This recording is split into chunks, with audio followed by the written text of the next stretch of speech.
Welcome back. So I've just finished my 11 to 7:30 p.m. shift to basically do the review of all 8 games that happened yesterday around MLS. And what I'm going to do with this review is something I have never done before with a review, and that is I'm going to go backwards in terms of the review. And rather of me kind of first talk about the East Coast game, I'm actually going to be talking about the West Coast game and talk about those two late games that kicked off around 10:30 p.m. Eastern, 7:30 p.m. Pacific, as the first couple of games I'm going to talk about in this review. But that being said, in terms of the 8 games that happened last night, well, if you like goals, last night was definitely probably your biggest dream, because last night, not only the fact that there was tons of goals that was scored in the 8 games that happened, but I think at the end of the night, MLS basically tweeted out that there was actually 53 goals that was scored during the 11 games as part of match week number 25, the midweek action. And I think that's the most goal we have ever seen in a match week, and that includes the full slate of MLS action when we have 13 games. So yeah, there was definitely some crazy games that happened in some of the games that happened last night, and the first one is probably the craziest one, between the San Jose Earthquakes versus RSL. And I said before, it's not very often that when the Quakes play against RSL that you would see kind of a shootout kind of matchup as we saw last night. I mean, usually when the Quakes play against RSL, it tends to be very low scoring, and things can get very physical and tight. And really, I thought the one time when both of these teams met where the score line was just a crooked number was in that MLS's back tournament, where the Quakes were able to win 5-2 in that one. But that was really kind of an outlier. This, though, well, was kind of maybe as part of that outlier where, it was a game where basically in the second half, defense was completely optional. Like, there was just no defense that was played in the second half. And despite the fact that the Quakes had a hat-trick hero that is Chofis Lopez, they did the most classic Quakes thing, and that is somehow find a way to lose a game, even though they have one of their players, as I mentioned, Chofis, getting probably the best hat-trick we have seen so far this season. Now, in the first half, despite the fact that I did say that this was an exciting game, yeah, if you tune in for the first 15 minutes of this game, yeah, I do apologize that you tune in, and if you actually tune out because you thought that it was gonna be a boring game, because yeah, the first 15 minutes there was literally nothing happened in this game, and really the first shot actually came in the 18th minute when Marcos Lopez hits that one off to the side netting, and the first shot on goal came in the 24th minute when Mark Zankowski was able to deny Miram from 18 yards out. But just 2 minutes later, we got ourselves the opening goal of this game, as Chofis would score from Lopez to give the Quakes a 1-0 lead. What a rocket of a goal that he scored that one from about 17 yards out. But then 12 minutes later, Mark Zankowski was able to tip Rubin's shots over, and I thought RSL was started to press for the equalizer, and the Quakes, they kind of started to get pinned into their own half and started to have trouble in terms of trying to play out of this RSL press. Now, that being said, in the 39th minute, Wando did head it into the side netting before Mark Zankowski was able to deny Rusnak in the first minute of stoppage time. And just as I thought maybe the Quakes can get to halftime with the lead, that was not meant to be, because just 1 minute later, Rubin would score to tie the game up at 1 apiece, and this of course came from the set piece. And you know how I feel about Quakes whenever they have to defend a set piece, and especially in a corner. Not confident whatsoever. I mean, last season it was kind of a disaster with them defending corner, where they conceded like the most goal in the league from the corner. This year they have done a much better job in terms of that, but yeah, that kind of defending that I saw them giving up a goal from a corner was a little flashback of what we saw last season, where it was just poor from the marking from the set piece spot. And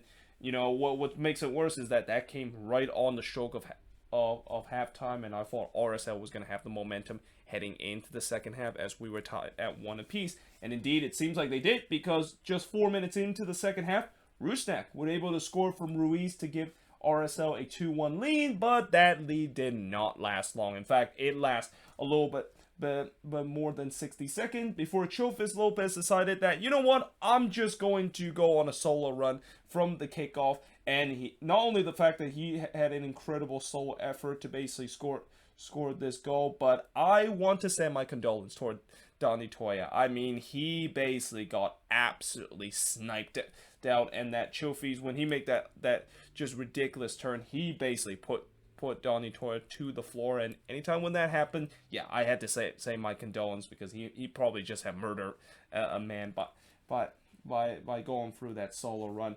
But in the 60th minute, Krylak did puts it high on a 19-yard free kick as RSL was looking to try to retake the lead.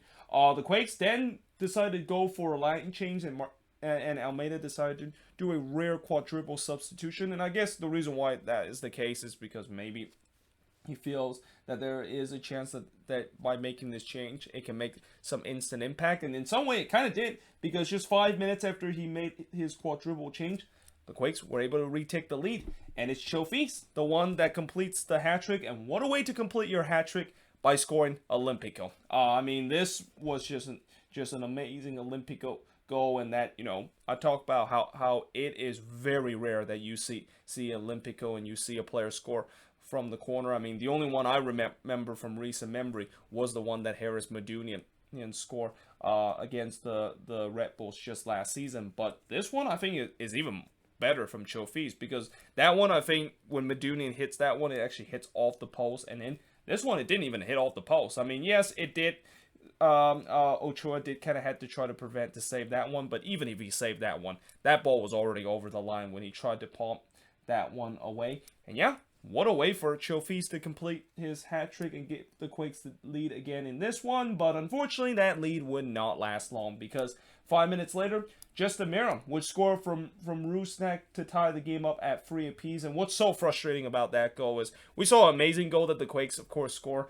And then on the other end, they just gave up a goal that was just pure bad luck. I mean, it took a wicked deflection off of one of our defender, and all of a sudden the game was all tied up at 3 apiece. And I also kind of wrote this game has just become drunk. Like the amount of things that happen in this game is just absolutely insane. And I'm pretty sure the defending was pretty much drunk in this game too, because again, there was basically no defense that was played in the second half. Now in the 79th minute, this is where it got a lot of Quakes fans angry, and I even read on the post-game thread on the Quakes Reddit page, and a lot of people said this, of the fact that Chofis was subbed off for Rios. And you know how the Quakes fan base have been absolutely irate every time when Rios gets onto the pitch and comes off as a sub, because we know he basically is completely useless.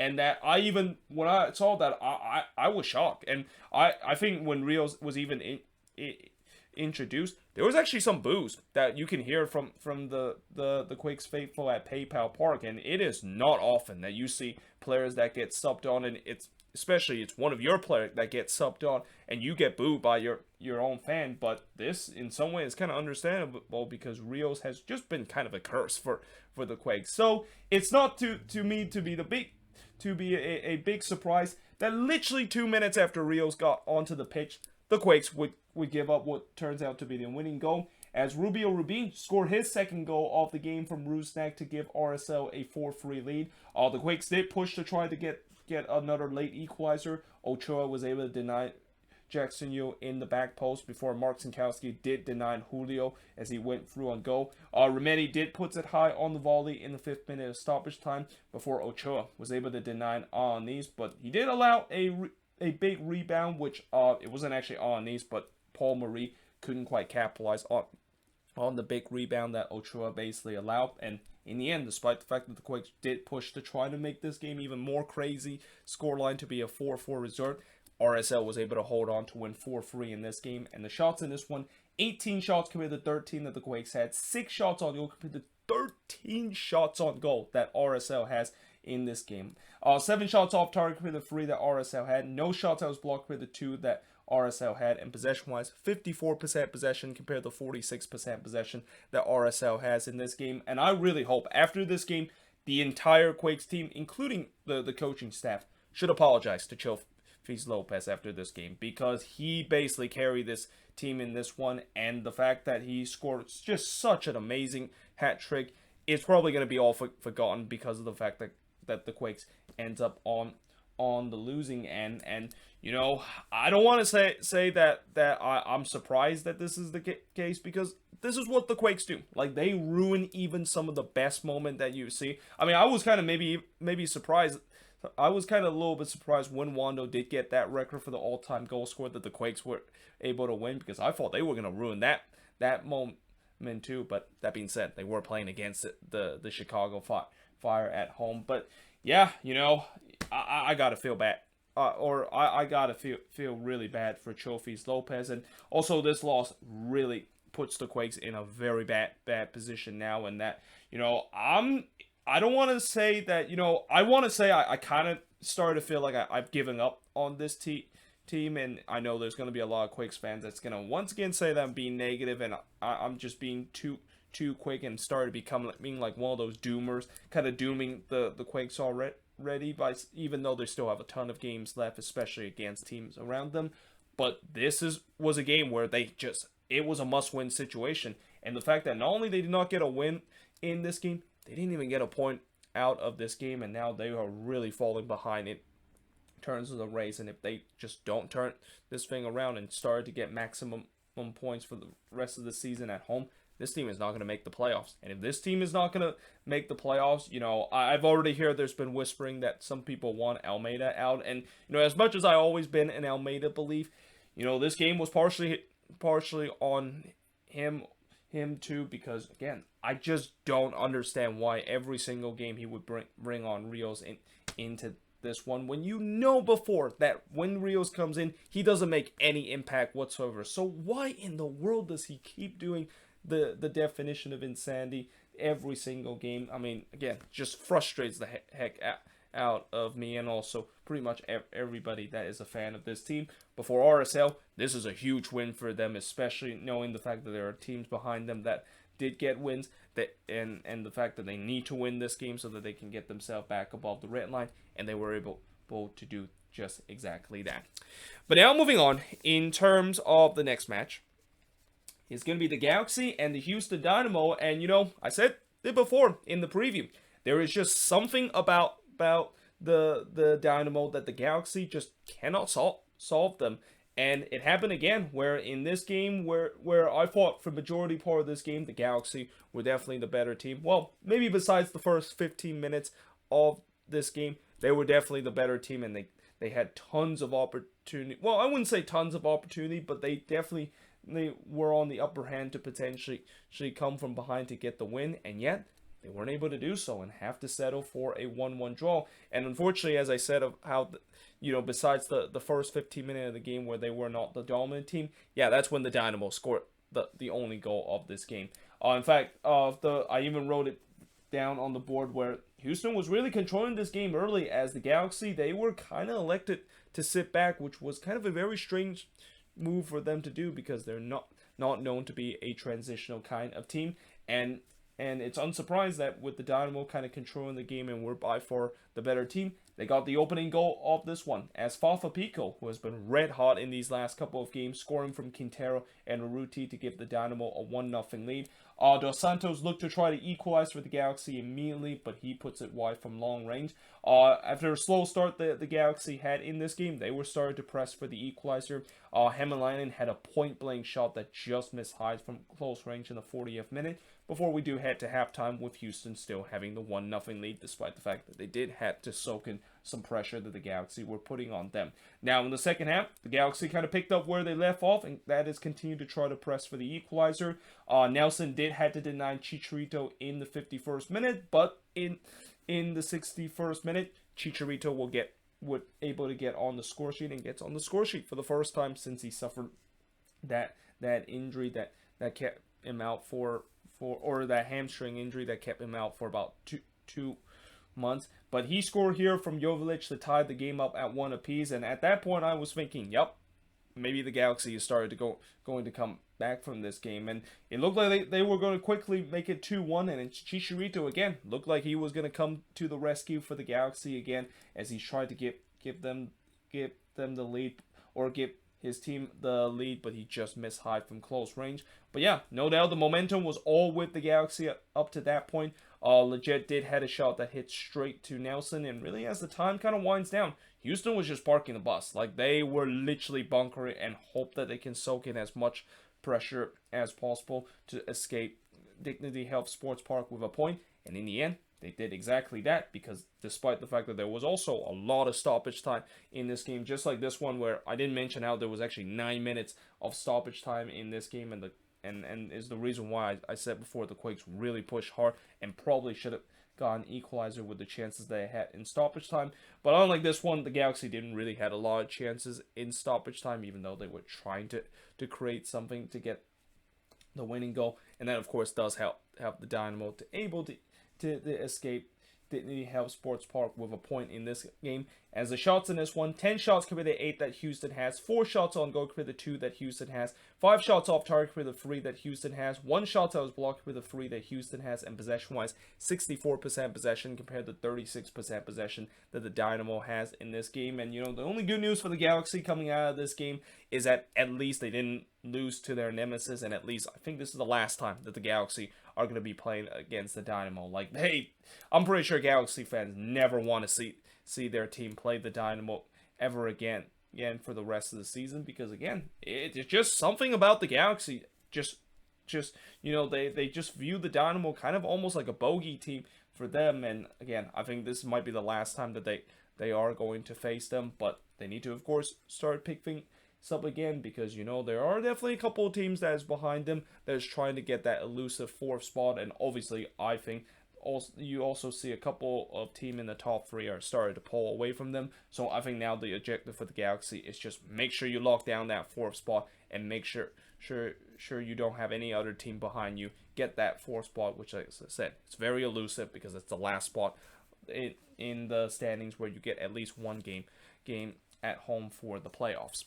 But moving on, in terms of the next match, is another crazy game between RSL versus the Colorado Rapids. And I'll tell you what, this is the second game in a row that the Rapids have gave up late goals and had trouble closing out game. And for a team that is considered the best team in terms of closing out games, this is very unlike them in these last 2 games. And this one was even worse than the last one against the Galaxy. I mean, unlike the one where they couldn't close out to get a 1-0 win against the Galaxy by conceding an 81st minute goal, they couldn't close out this game against the Timbers team that scored late and also were down to 10 men for the entire part of the second half.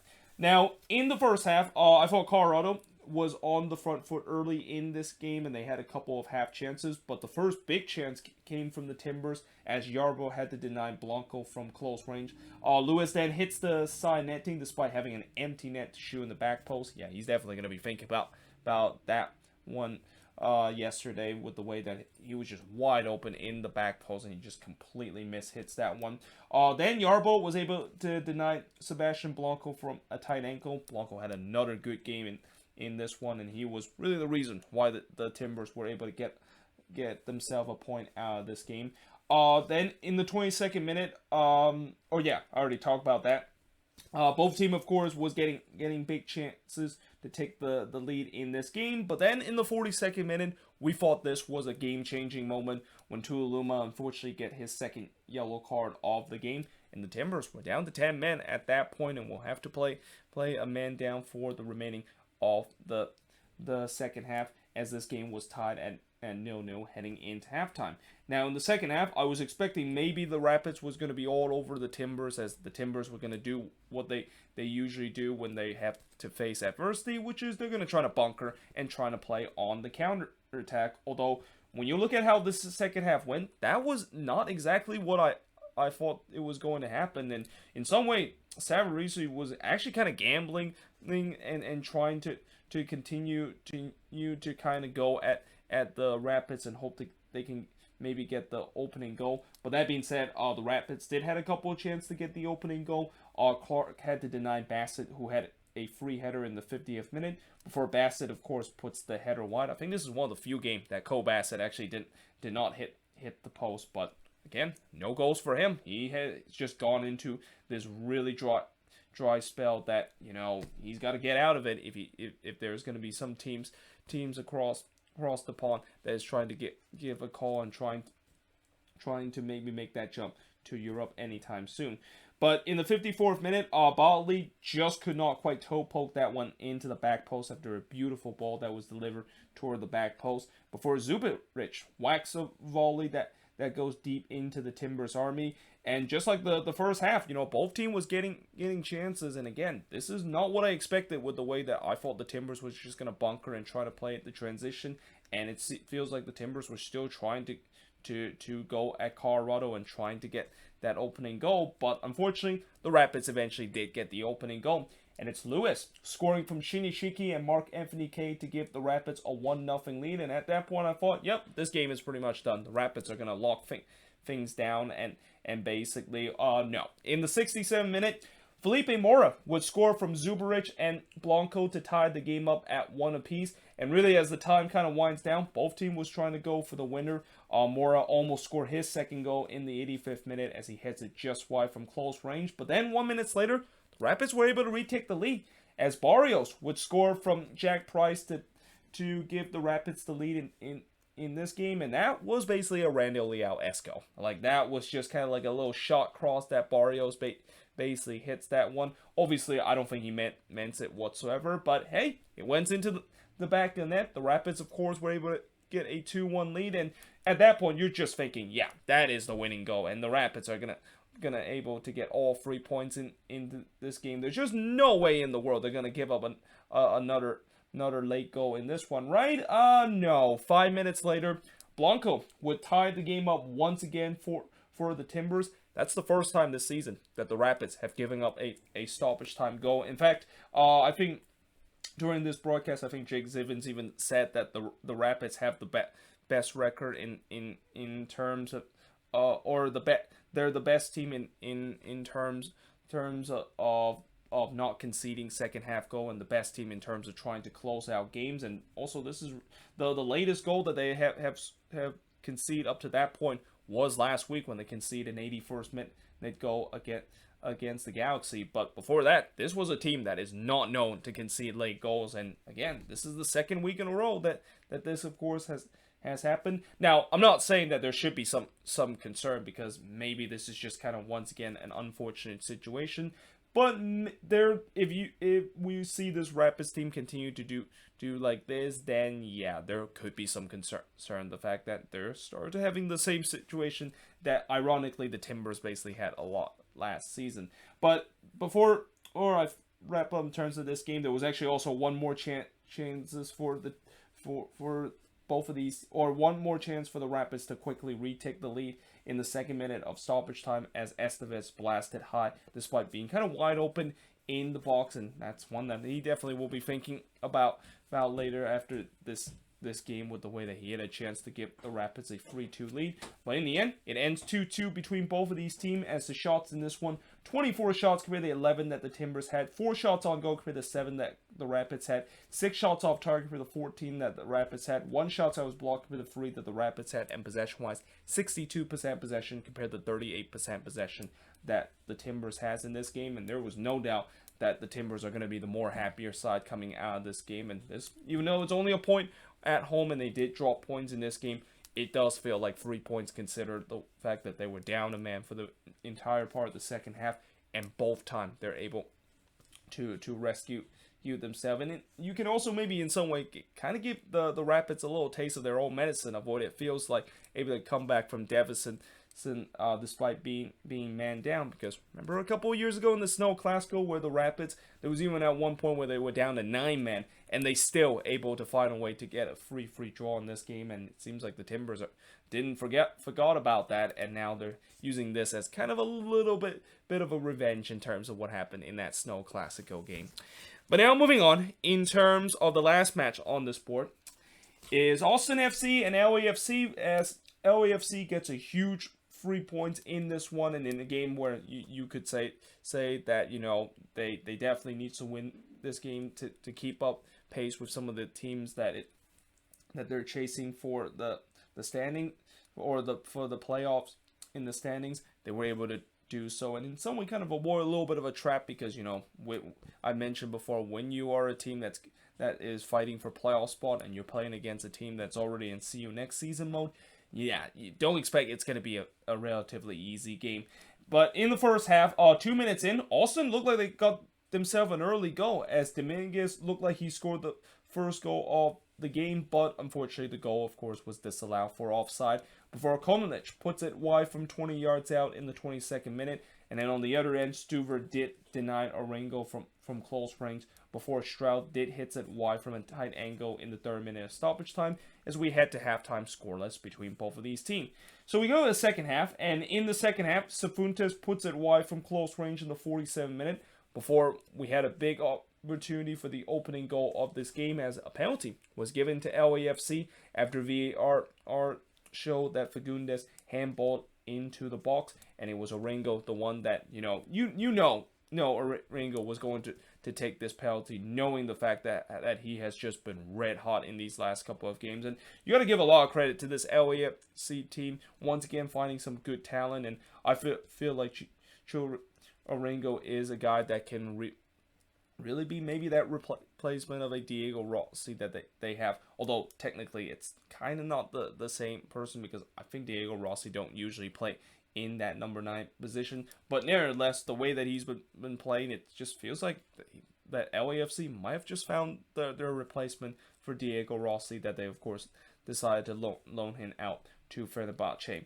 But in the 65th minute, it was almost 2-0 when Kim Moon Kwan tried to hit one from 25 yards out on the free kick, but that one missed the target. But then 2 minutes later, Austin equalized, and it's Fagundes, who of course was the culprit that commit the handball earlier. He redeemed himself by scoring a goal to tie the game up at 1 apiece, but then 15 minutes later, LAFC was able to retake the lead, and it's Maswatsky, the one that was able to score here to retake the lead for LAFC from Cifuentes. I believe that's also the first goal that Danny Maswatsky scored for LAFC this season. But what a great time for your first goal of the season, as that turns out to be the winning goal of this game, despite the fact that, Redis did had an opportunity in the 87th minute from close range, but he puts it wide, and the fact that Austin did try to push for a late equalizer, but it was just not there for this team, as it's been kind of the case for most of the season for the Verde,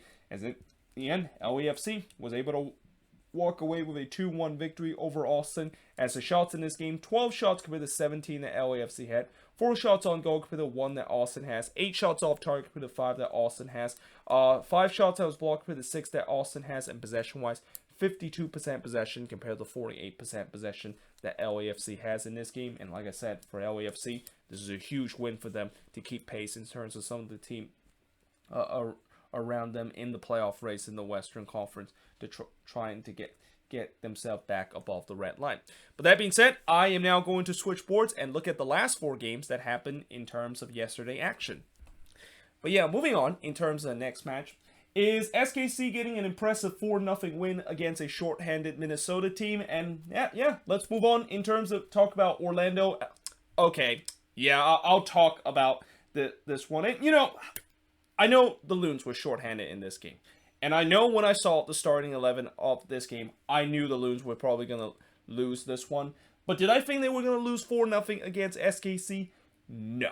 I thought that maybe this shorthanded team could maybe at least put up a good of a fight before probably dropping all 3 points in this one. And that, what's concerned about this game for the Loons is the fact that despite the fact that it's kind of a throwaway game with the way that they were very shorthanded coming into this one, they now find themselves below the red line again. And, if this was a game that is kind of a throwaway game for this team, that next game against the Galaxy is an absolute must-win if they want to potentially get themselves back into a comfortable spot above the red line. Now, in the first half, and to be fair, things actually kind of got off to a good start for Minnesota in this game for once, as Finley had a big opportunity to give the Loons a 1-0 lead, but unfortunately he hits the post before Hunu missed Hyde on the header in the 5th minute. And as I said, the Loons kind of got off to a good start for once in this game, which is something that it's not been something that happened often with this team this year. I mean, this team tends to always start the game slow before kind of getting themselves into it. But then in the 14th minute, Miller had to deny Sharawi from close range before just 1 minute later, SKC takes the lead, and it's Kyrie Shelton, the ones that takes the lead for SKC in this one. Before on the other end, Hunu did had a chance to tie the game up for Minnesota, but he missed wide from close range before the post, denied Shelton and his chance to get the second goal, and also SKC the second goal in this game. But you just kind of sense that at that point when SKC really started to dominate this game and Minnesota was just looking like they look like they don't want to be there, this could potentially get ugly. Because in the 34th minute, Shaarawy did drive one that goes wide as SKC was pressing for the second goal, and not long after when I wrote that, SKC did get the second goal.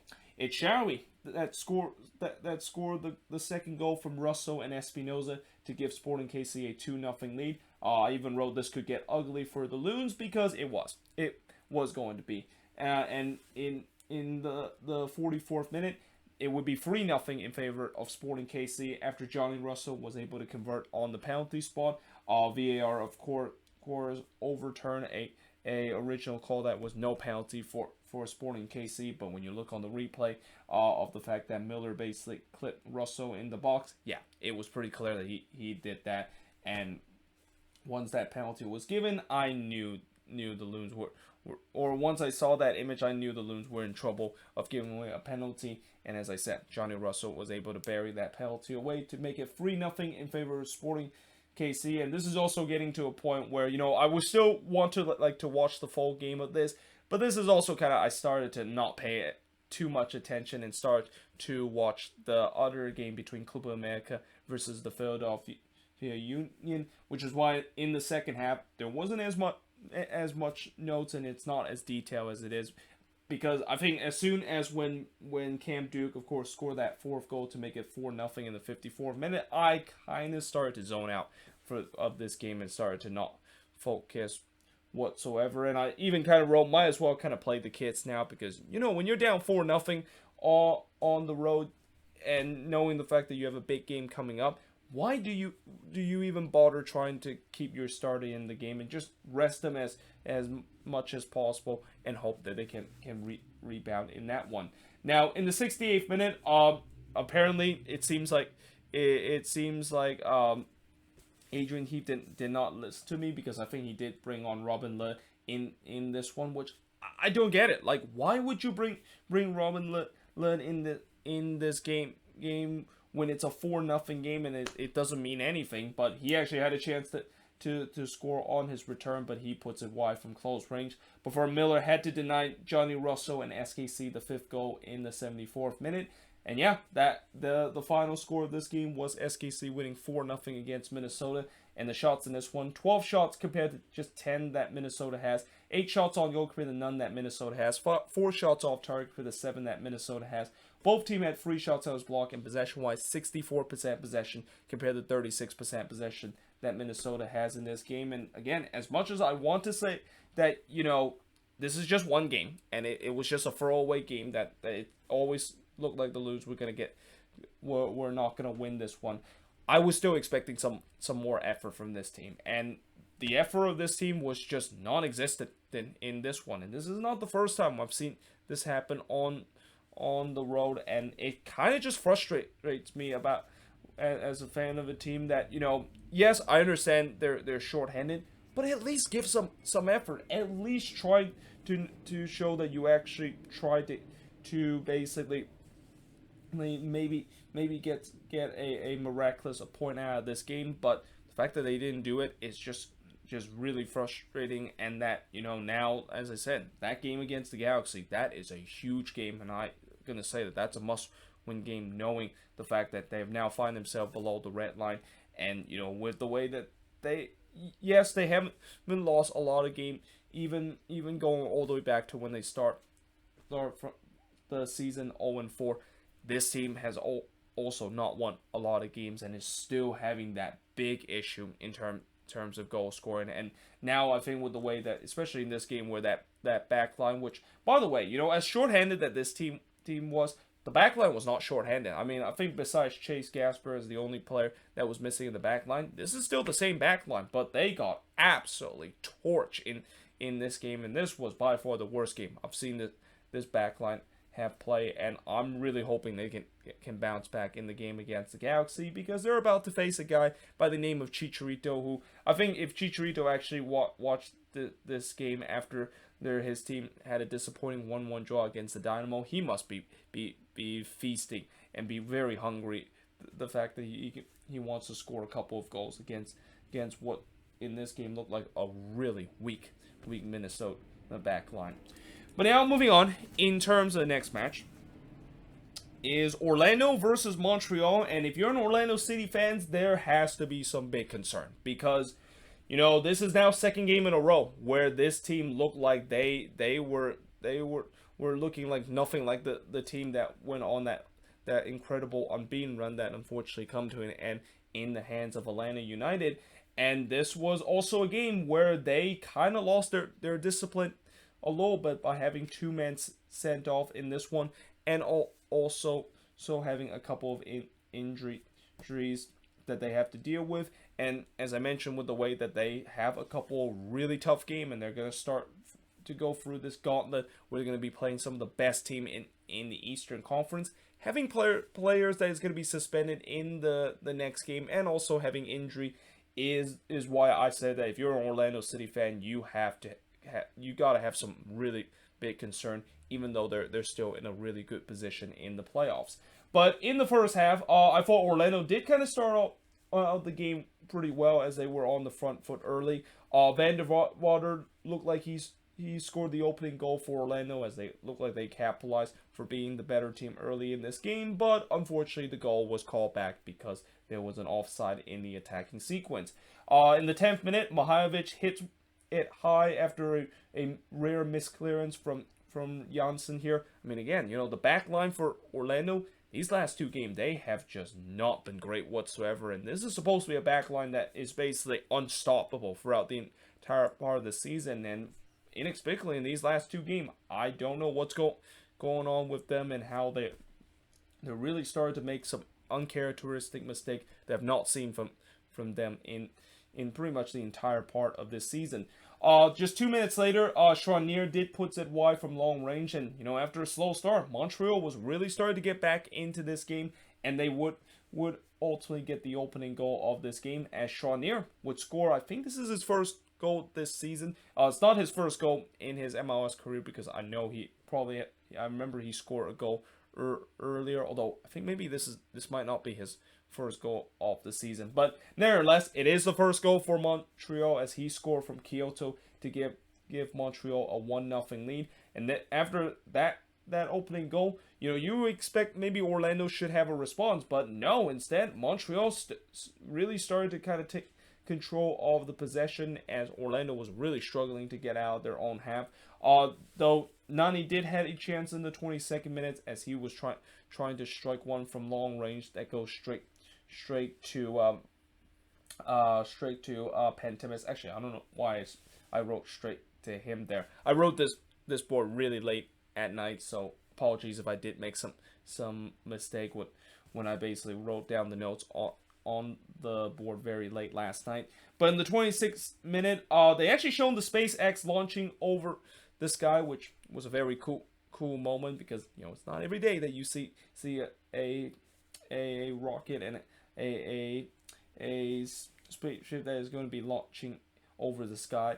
And again, it was a very cool moment, of course, to see, and that really was probably the coolest moment for Orlando City fans to enjoy, because again, their team was just getting absolutely decimated by Montreal, and things gets even more ugly for this team, because in the 34th minute, their most important player, Nani, gets a second yellow card and was giving his marching order, and Montreal wastes no time to capitalize on that, as 3 minutes after that sending off from Nani, Kyoto would score for Mihajlovic to give Montreal a 2-0 lead. But then 4 minutes later, Orlando looked like they had some life. I mean, I think after that second goal for Montreal, I thought this could get really ugly for Orlando with the way that they're played. But I will give credit to the Lions. They did kind of at least show a little bit of resiliency and fight, as Janssen was able to score a rare goal here to make it 2-1 in favor of Montreal. and that, of course, would be the scoreline heading into the second half. Now, in the second half, you can definitely see that goal right before halftime, the Orlando score was a huge goal too, because they kind of started had some momentum heading into the second half.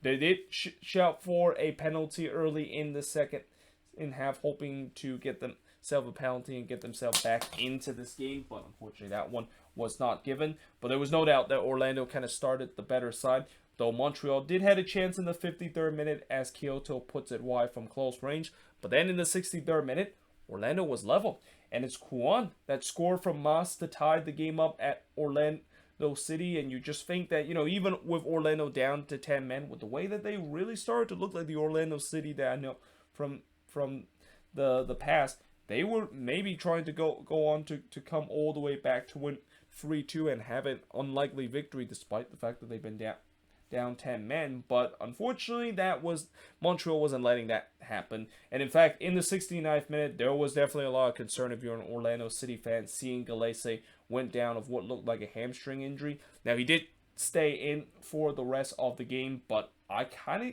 can tell that he was not 100% fit, and that hamstring was kind of bothering a little bit, because in the 72nd minute, Lapinainen scored from Kyoto to give Montreal the lead again, and that was one that, yes, Lapinainen did hit that one really well from close range, but I feel like that's one that Gallese probably should save it, and especially how good Pedro Gallese has been for Orlando City these past 2 seasons. That was one of those that I feel like he could have done better, and you just wonder, is that hamstring injury is the reason why he wasn't get a good enough palm away to try to pair that one away. But nevertheless, Montreal wouldn't care, because they have retake the lead. There was another shout for a penalty from Orlando, once again not given in the 75th minute. Before, in the 81st minute, Montreal basically called game, as Ibrahim, who just came on as a sub a couple of minutes ago, he scored on the header from Mihajlovic to make it 4-2 in favor of Montreal. And if things couldn't get worse for Orlando, it did. 2 minutes later, Andre Perea would get his marching order, as he brought down, I forgot who exactly was the Montreal player, but he of course brought him down as the last man, which means that is a denial of goal score opportunity. Montreal was definitely looking to once again capitalize after getting themselves now up 2 men, with Orlando down to 9 men in this game. Mihajlovic puts it wide on the free kick in the 85th minute, before Humpty unfortunately struck the post in the 87th minute. But despite that, Montreal was able to walk away with a 4-2 win, and a huge 4-2 win for them too, because as I'm going to talk about in the next 2 games, teams around them also won the game and are really getting close to trying to catch them up in the standings. But in terms of the shots in this one, 7 shots compared to 15 that Montreal has, 3 shots on goal compared to 7 that Montreal has, 3 shots off target compared to 6 that Montreal has, 1 shot that was blocked compared to 2 that Montreal has, and possession-wise, 60% possession compared to 40% possession that Orlando has in this game. And like I said, for Orlando, yes, they're still in 3rd place right now in the Eastern Conference, but knowing the fact that they're going through this gauntlet where they're going to be playing the likes of Nashville and New England in these next couple of games, yeah, this could really start a bit of a downward trend for this team. And that, for a team that we thought that they were going to be maybe a contender in the Eastern Conference, maybe not so, with the way that they have looked a little bit lackluster in these last couple of games. But now moving on, in terms of the next match, is going to be DC versus Chicago. So, like I said, with Montreal, of course, getting the win. Well, actually, this is why I think going backwards in terms of doing the review isn't the best idea, because it doesn't allow me a good kind of transition talk about between one game to the next game, especially when you have these 3 games that have a lot of playoff implication. But I'm pretty sure DC probably saw that Atlanta got a victory, and that if they want to stay above the red line, they need to, of course, also get a victory. They need to set up that big showdown that we're going to see over the weekend between both of these teams facing off against each other. And also, I mentioned that this could be a trap game for DC, like what I said about Atlanta having a trap game against FC Cincinnati, where both of these teams were playing against teams that are pretty much, well, one team is basically hanging on to their playoff life, hanging on to their playoff hope for dear life, and the other is pretty much in see you next season mode. But in the end, both of these teams were pretty comfortable with getting victories, and we start with DC getting a comfortable 3-0 win against Chicago. Well, actually, I think it was definitely not as comfortable as the one that I'll talk about last, about this game between Atlanta versus FC Cincinnati, because I thought the Fire did had a couple of decent chances in this one to turn the game around, but as it has been the case for majority of this season, and really for the majority of these last couple of seasons, even though when the Fire looked like they done well in a game, in those crucial moments, they're unable to take advantage of it. And when you aren't able to take advantage against a team that is definitely going to take advantage of chances, yeah, that is basically the scoreline that we're going to get with DC winning 3-0 in this one. Now, in the 6th minute, there was a PK that was given to DC after Tehran brought down Reina in the box, which Ola Kamara was able to score here on the penalty to give a quick 1-0 lead for DC. But Stojanovic did have a big opportunity from 10 yards out in the 22nd minute. In fact, he probably should have scored this one, because this one was literally there for him to put it away, but unfortunately he put that one wide before Hamid had to make a big save just 4 minutes later. And it's again, Stojanovic had a point-blank effort. This time he did get that one on target, but Bill Hamid, what a save this was to keep this one out, as Chicago was really pushing for the equalizer, and you were thinking maybe they are going to get the equalizer and tie this game up at 1 apiece, but that hope was all gone in the 32nd minute, because another penalty was given to DC, and this time Paredes was the one that draws the foul after he got chopped down by Espinoza. And again, Ola Kamara was able to step up in the 34th minute to score here to make it 2-0 in favor of DC. And then 10 minutes later, he would complete his hat trick as he scored from Gresso to make it 3-0 in favor of DC United. And I also wrote, this game basically looked like it's done. And I think DC felt like this game was done, because as we head into the second half, they kind of really put their foot off the gas. And the Fire, they did had a couple of half chances early in this game, and really for the rest of the second half, they were kind of the better team in this one, and kind of controlled this game. But that was mainly because DC, knowing when you're up 3-0, you don't really need to put the pedal to the metal unless if you really want to run up the score, and also knowing the fact that DC might be thinking about conserve the energy that they're going to have in this game for that big showdown against Atlanta. It's no surprise that they kind of took their foot off the gas and almost kind of like were in cruise control in the second half to walk away with a 3-0 victory. Espinoza in the 63rd minute had a chance to give the Fire one back, but he flashed that one wide before Beric tried to redirect a Stojanovic header, but unfortunately he redirect that one wide.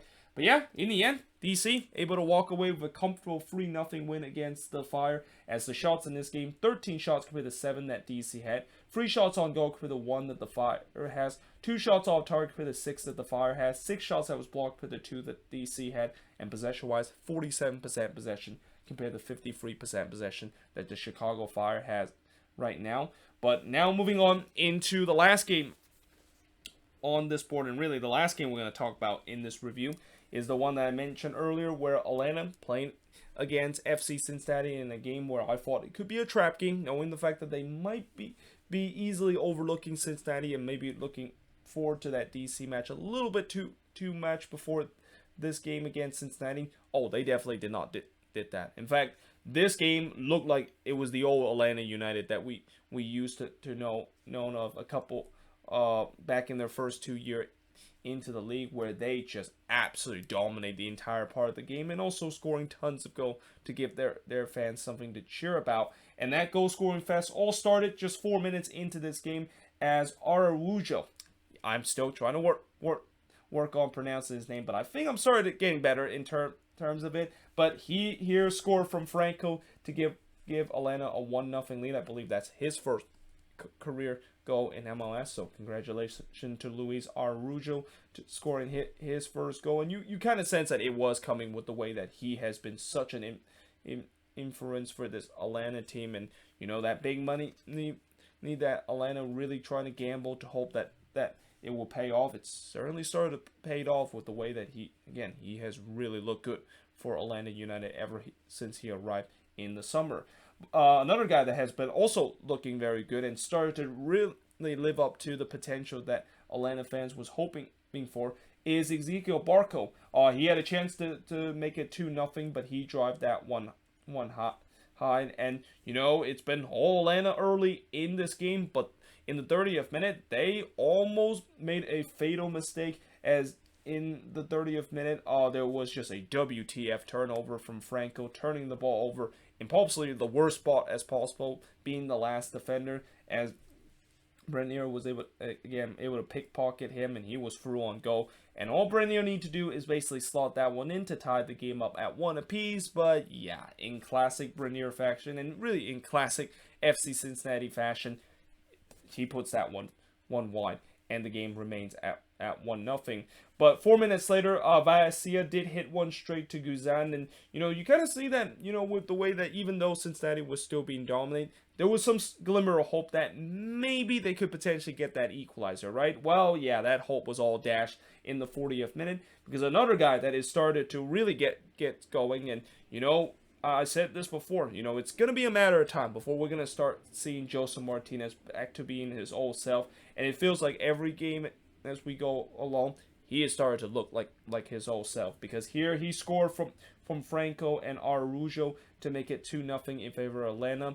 And it could have been 3-0 just before halftime if it wasn't for the post denying Barco and Atlanta the third goal in this game. But we do head to halftime with Atlanta with a commanding 2-0 lead against FC Cincinnati. And in the second half, they picked up where they left off in the first half, which is continued to press for that third goal. And they would get it in the 55th minute, as it's Josef Martinez scoring from Barco and Franco to make it 3-0 in favor of FC Cincinnati. And I also kind of wrote, yeah, this could get really ugly for Cincinnati. Like, I feel like when Atlanta can be like at this point, and how I also said earlier that this is really starting to look like the old Atlanta team. This team does not let off. I mean, they basically are showing no mercy to their opponent. They're always looking to try to get a 4th, 5th, or even a 6th goal in this one. And I thought at the end of this game it was going to be a bit of a crooked number. And in the 68th minute, it could have been 4-0 if it wasn't for Titan able to deny George Bello from close range. I'll tell you what, George Bello has been very unlucky in these last couple of games, because he's had some good opportunity, but unfortunately some big save by the opposition goalkeeper, and also a combination of him not being that clinical in terms of finishing is the reason why, despite him having a lot of chance in the last 2 games to score a goal, he hasn't able to find the ball in the back of the net.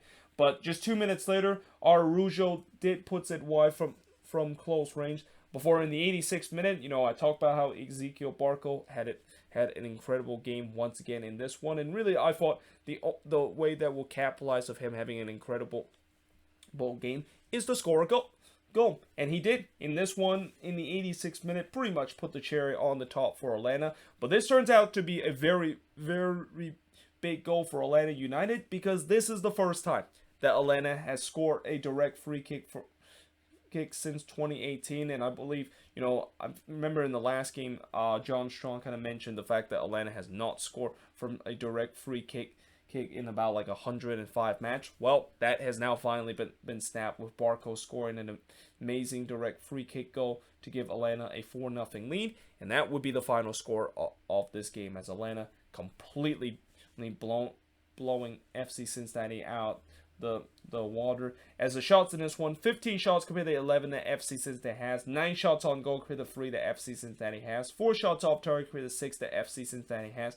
Both teams had 2 shot throws blocked, and possession-wise, 61% possession compared to 39% possession that FC Cincinnati has in this game. And I can't wait until when Atlanta and DC meet over this weekend, because this is going to be a really good showdown with the way that both of these teams are hot, and there's so much at stake in terms of the playoff line. And actually, both of these teams coming into that matchup is above the playoff line, but knowing the fact that other team around them have also been red hot and they need to, of course, keep winning, yeah, that is going to be a really, really big game. And I won't also be surprised if that game, whoever wins that one, could be the team that gets above, or could not only stay above the red line but make the playoffs, and the loser of that game potentially could miss the playoffs heading into the end of the season.